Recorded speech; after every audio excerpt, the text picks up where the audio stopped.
that last companion I had where she'd wrote me those beautiful notes in the journal that I had put in my journal. So we were teaching this beautiful family, and I remember one day, it was after a P day, and we had gotten this argument, and we were just so annoyed with each other, and we were walking to our lesson, our first lesson of the night, and we were just in this irritable, bickery mood to each other, and we walked up to the doorstep, and we were just resolving. I think right when we were walking up to that house, we thought, we don't, in my mind I was thinking, I don't want to teach this way. I don't want to feel this way when I'm going to teach this family that I love. So we had, and just from one side of the corner to the next house, we had resolved our problems. We tried to wrap it up on a positive note, and we had kind of like forgiven each other and kind of told each other we still cared about each other, and like we had resolved it very quickly and with love, which is a nice theme in that companionship. We went from really irritable, like not getting along, to, what, I still really love you, which was a really good thing to learn, that you can be angry and make mistakes and forgive and still love. So it showed up at the doorstep, and then we resolved it real quick, knocked on the door, that family let us in, and we started teaching, I think it was the plan of salvation. And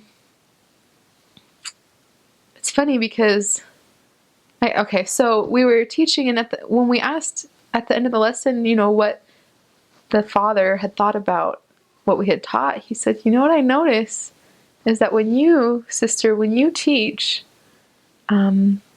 your companion looks at you, and she's interested in everything you say, and she's listening to you and watching you as if she's hearing this for the first time. And then when you teach, you watch your companion and you support her so much in everything she says, and there's just this unity between you. And because of that unity, I can tell that your message is true.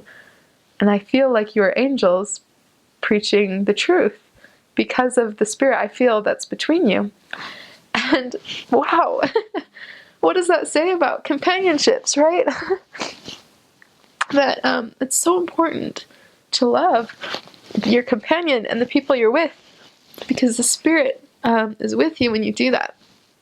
And you can't have the Spirit when you have hate or bitterness in your heart.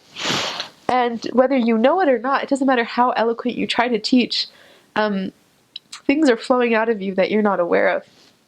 And that man recognized it. And I can't remember if it was the same lesson or a different day. Moments before we showed up to teach, that couple was actually fighting. And she was really hurt. I think the wife was really hurt. And I think he wasn't even in the lesson. But the little boy had said, Mommy's mad at Dad.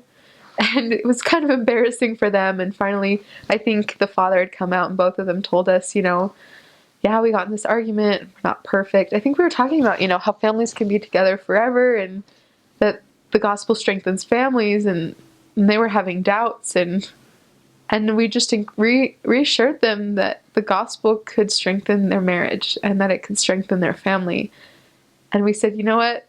We're not married, but we are a companionship, and we are not perfect, and we get in arguments, but the gospel of Jesus Christ helps us to love each other, and it brings miracles and brings peace that can't come otherwise. And I feel like that companionship was very specifically inspired to teach this couple that was going through these rocky times. And that family is now baptized and preparing to be sealed into the temple to be an eternal family.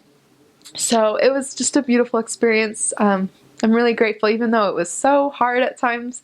I think Heavenly Father knew exactly what He was doing.